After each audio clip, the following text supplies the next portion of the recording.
Ciao, siamo a Ursulei, in Sardegna, in Ogliastra, siamo in località Suboe e siamo nella vigna della mia famiglia. La vigna è stata comprata molto tempo fa da mio nonno, la famiglia Murgia Carreras, io sono Gigi Carreras e quest'anno abbiamo deciso di espiantare la vigna vecchia che ormai non era più attiva, abbiamo deciso di ripiantarla ex novo.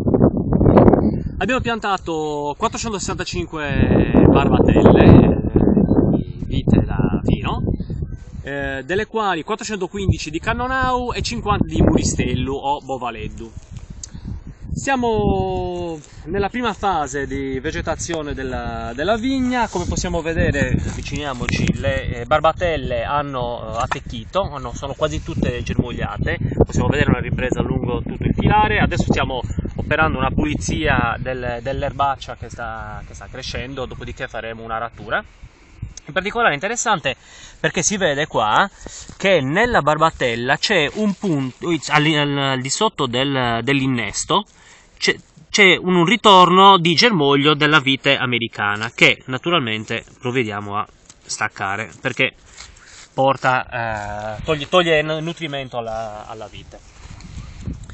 Quindi adesso insomma ci troviamo nella prima fase del vigneto. Abbiamo un buon attecchimento, dovrebbe essere attorno al 100% o giù di lì. Mancano soltanto un paio di barbatelle che però potrebbero essere tardive, quindi vedremo fra un mese se effettivamente queste barbatelle non sono attecchite. Perciò diciamo che siamo stati fortunati, anche perché il tempo ci ha dato una grossa mano, visto che ha piovuto parecchio, e per questo diciamo le barbatelle sono state aiutate nella crescita.